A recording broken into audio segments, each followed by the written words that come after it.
사도행전 2장 43절에서 47절입니다.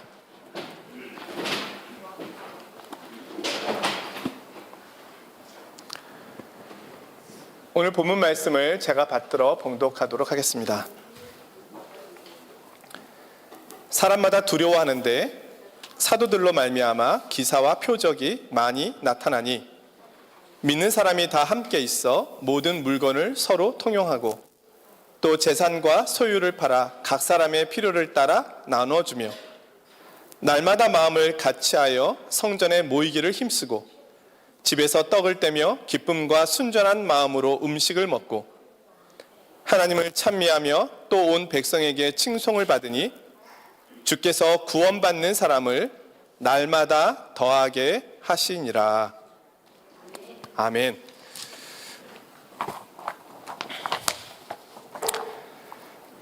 대한민국의 황동혁 감독이 만든 오징어 게임 시즌2 드라마가 전 세계에서 큰 인기를 끌고 있습니다.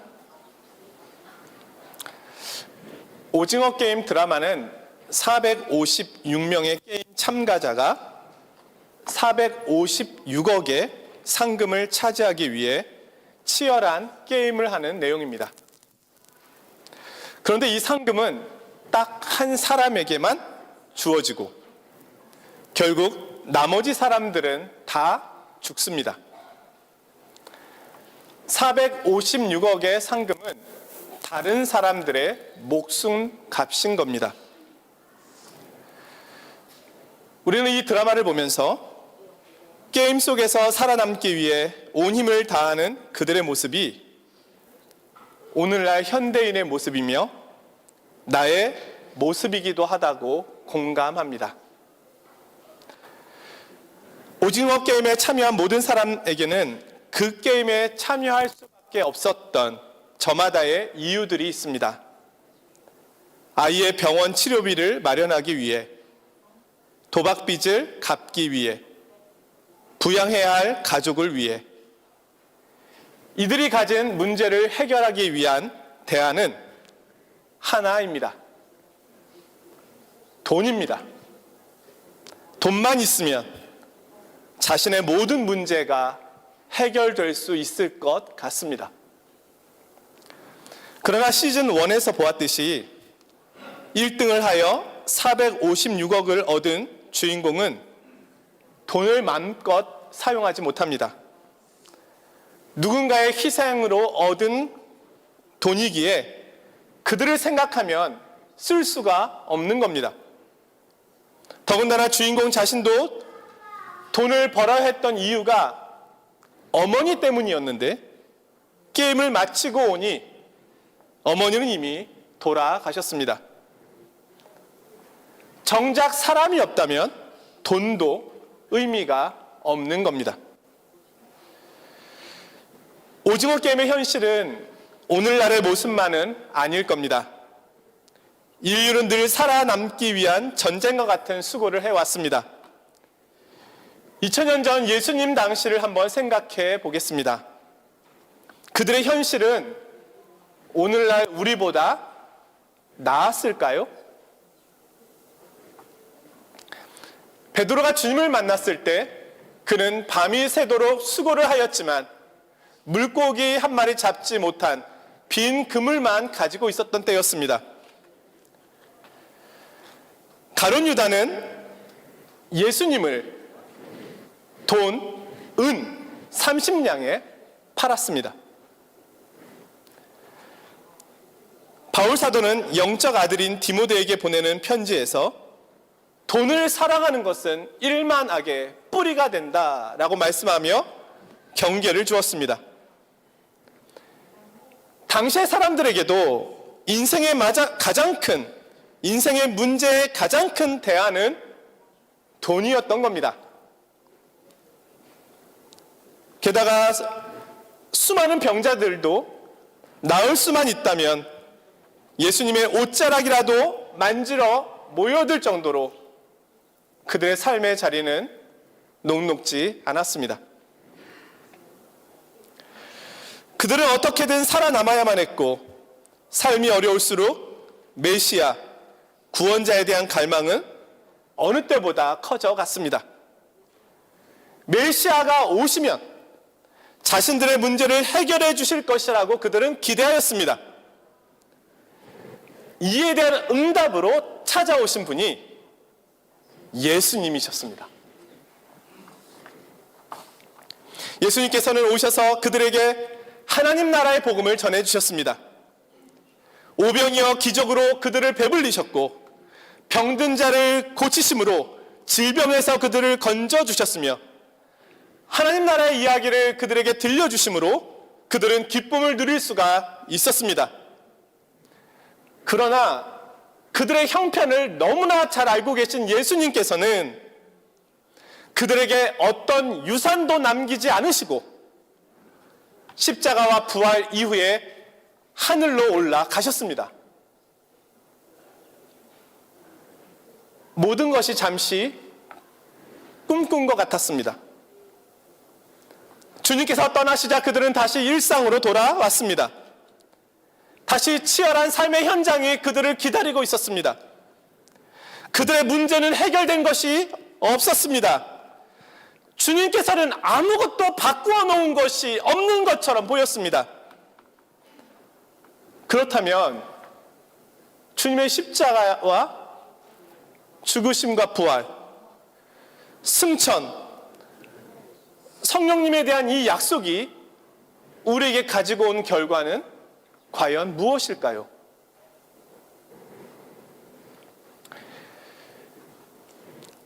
오늘 성경은 그 이후에 나타난 놀라운 일을 보여주고 있습니다. 그것은 주님께서 말씀하신 하나님의 나라가 이 땅에 실제로 펼쳐진 것입니다. 오늘 우리가 함께 읽은 본문은 초대교회의 모습을 요약하여 보여주는 내용입니다. 우리는 이 교회의 모습을 교회의 교과서라고 말합니다. 사람들이 우리에게 교회는 어디로 가야 합니까? 교회의 꿈과 비전은 무엇입니까? 라고 묻는다면 우리는 이렇게 대답할 수 있습니다. 초대교회를 보십시오. 그리고 그 교회를 따라가십시오. 예수님께서 승천하신 후 120명의 성도들이 마가의 다락방에 모여 있었습니다. 그들은 주님께서 보내주시겠다고 하신 성령님을 반신반의하며 기다리고 있었습니다. 그리고 열흘째 되는 오순절날 약속하신 성령님께서 오셨습니다. 성령님께서 오시자 그들은 거룩한 영에 사로잡혔습니다. 그러자 그들은 예수님에 대한 확신을 갖게 되었습니다. 예수님은 하나님의 아들이시고 온 세상의 주와 온 우주의 통치권자가 되심을 확신하게 되었습니다. 또한 예수님의 십자가의 죽으심과 부활의 의미를 분명히 알게 되었습니다. 예수님은 인류의 모든 죄를 담당하시기 위하여 십자가를 지신 것이며 그 사역이 완성되었음을 선언하시기 위하여 부활하셨던 것입니다. 그리고 성령님께서 그들의 입술을 주장하자 그들은 다른 언어를 말하며 이 놀라운 사실을 증거하기 시작하였습니다. 복음을 듣는 이들에게는 회개와 구원의 역사가 일어났습니다. 로마 제국의 힘을 상징했던 감옥의 문이 열렸습니다. 형식적인 종교인들과 강도의 소굴이 되었던 예루살렘 성전 체계는 무너져 내리기 시작하였습니다.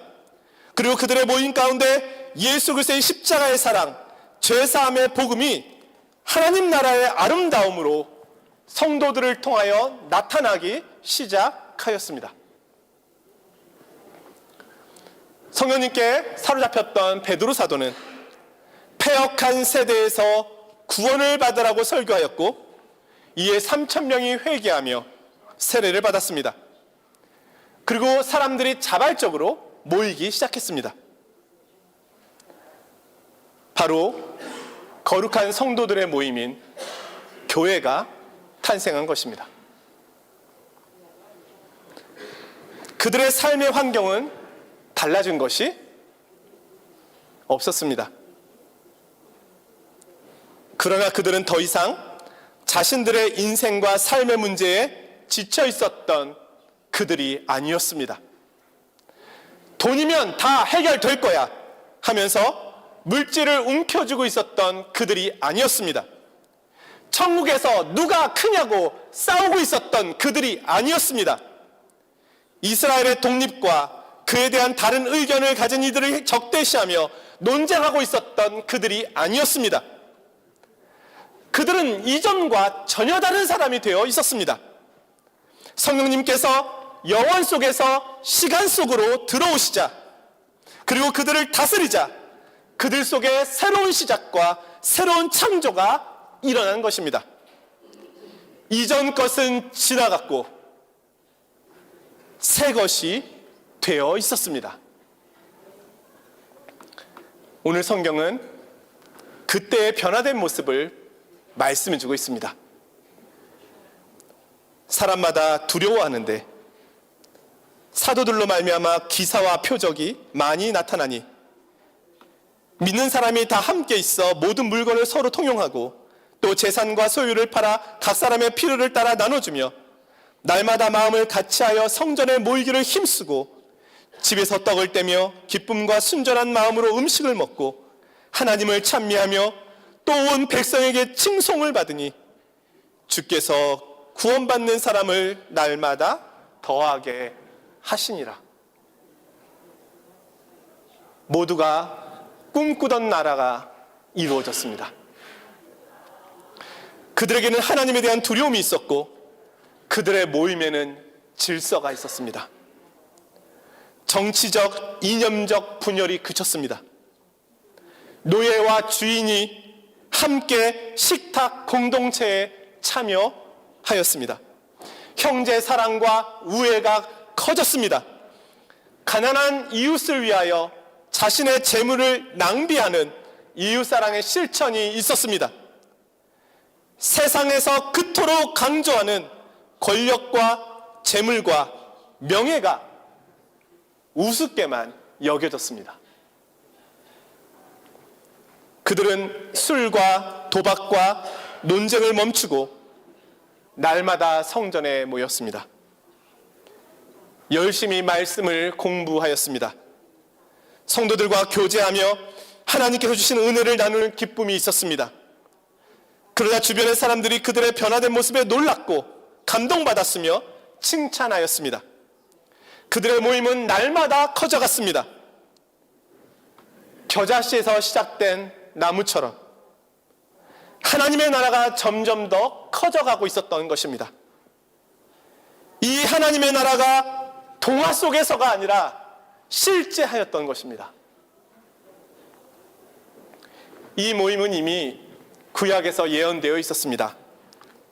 이사야서 11장에서는 이 나라에 대하여 이렇게 말씀합니다.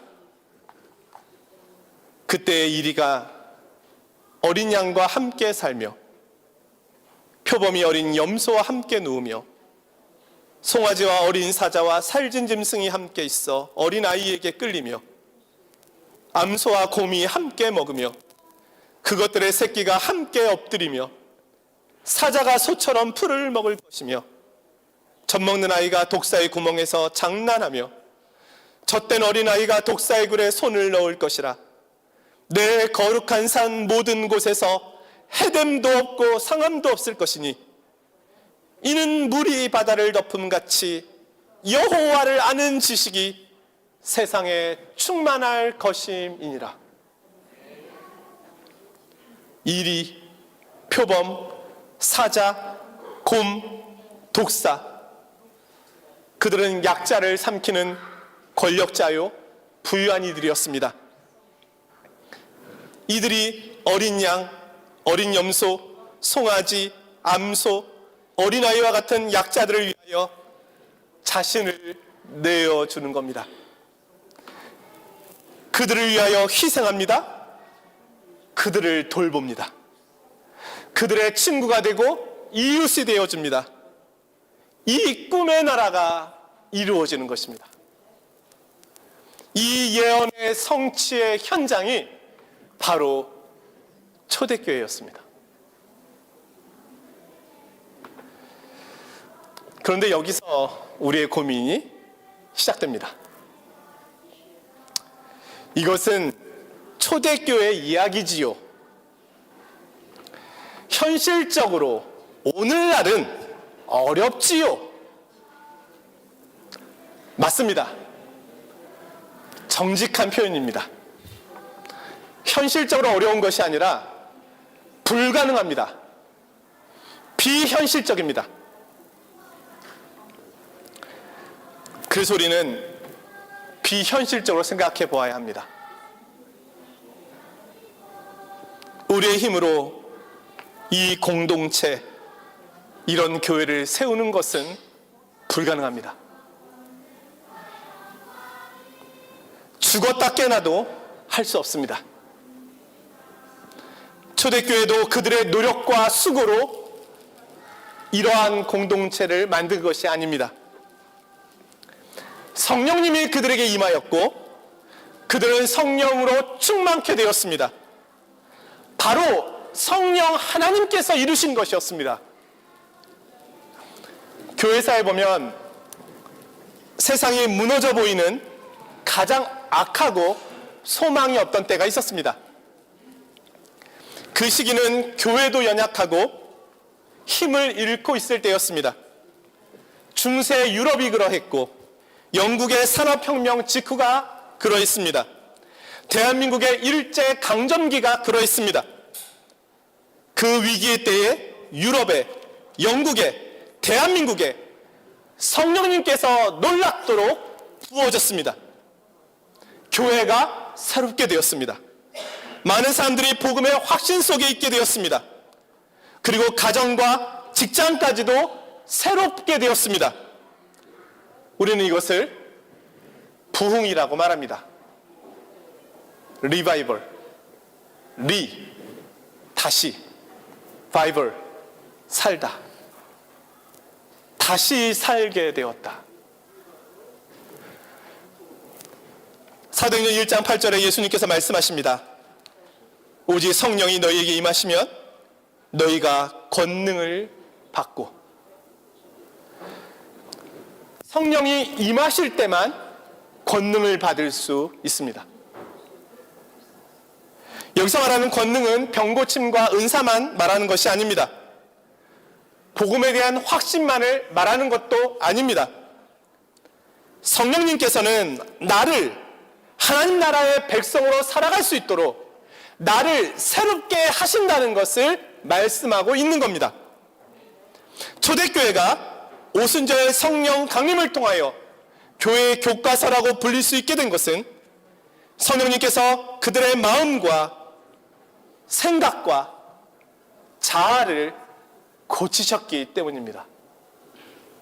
성령님은 패역한 세대 속에 있었던 삐뚤어지고 굽어지고 망가져 있던 그들 자신을 보게 하였습니다.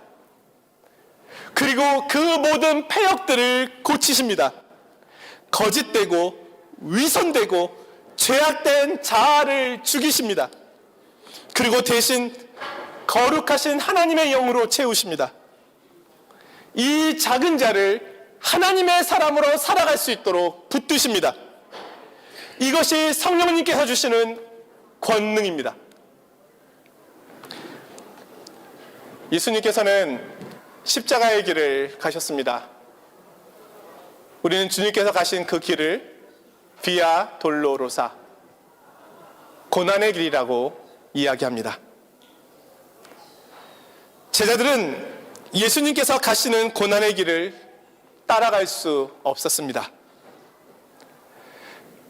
그들은 심지어 3년간 주님과 동행하였고 날마다 주님께 배웠습니다. 그러나 그 길을 갈 수 없었습니다. 그런데 성령님께서 오시자 그들이 그 길을 따라갑니다. 주님께서도 고난받으셨는데 그 제자가 고난받는 것은 당연한 것 아닌가, 그렇게 여깁니다. 도리어 그 고난을 제자됨의 증거로 생각하고 기뻐하기까지 하였습니다. 십자가에서 자아가 죽고 부활을 통하여 새로운 본성을 얻으며 예수님의 승천을 통해 주와 그리스도를 확신하고 성령님의 은혜를 통해 권능을 받아 그렇게 그리스도를 따라가는 겁니다. 그들이 모여 성령님의 인도하심을 따르자 초대교회가 사랑과 평화와 은혜의 공동체가 될 수 있었습니다. 성령님께서 그들을 하나로 묶어주신 겁니다. 사랑하는 성도 여러분, 이 이야기는 초대교회 이야기만이 아닙니다. 이것은 교회 이야기입니다. 성도들의 이야기이고 우리들의 이야기가 되어야 합니다. 이 세상은 여전히 다른 이의 희생을 통하여 나의 이익이 극대화될 수밖에 없는 오징어 게임의 현장입니다. 그리스도인들도 그 속에서 힘겨운 싸움을 하며 살아가고 있습니다. 하지만 성령님께서는 더 강한 권능으로 우리에게 찾아오십니다. 성령님은 우리의 혈과 육을 십자가에 못 박고 다시 태어나게 하십니다. 성령 하나님은 우리가 하나님 나라의 백성으로 살아갈 수 있도록 권능을 주십니다. 그 권능은 예수 그리스도가 우리 안에서 무한대로 커져서 옛 자아, 이기심, 탐욕, 지배욕, 분열욕, 비방, 허무주의의 죽음을 경험하게 합니다. 그리고 이제 죄와 싸우며 주님께서 걸어가신 좁은 문, 좁은 길을 가도록 합니다. 그리고 하나님 나라의 아름다운 공동체를 이루어가게 하십니다. 그 나라는 나의 희생을 통하여 남의 필요를 채워주는 방식으로 자라나는 겁니다. 이 나라만이 우리의 유일한 대안입니다. 교회는 여전히 연약합니다. 그러나 우리는 이 나라를 꿈꾸며 갑니다. 우리는 하나님의 나라가 우리 속에 충만히 임하기를 날마다 기도합니다. 주님께서 반드시 이루실 것입니다. 성령 하나님께서 권능으로 우리에게 임하실 것입니다. 우리가 살아가는 동안 저와 성도님 그리고 우리 교회 위에 성령님의 충만한 은혜가 넘쳐나길 주님의 이름으로 간절히 축원드립니다.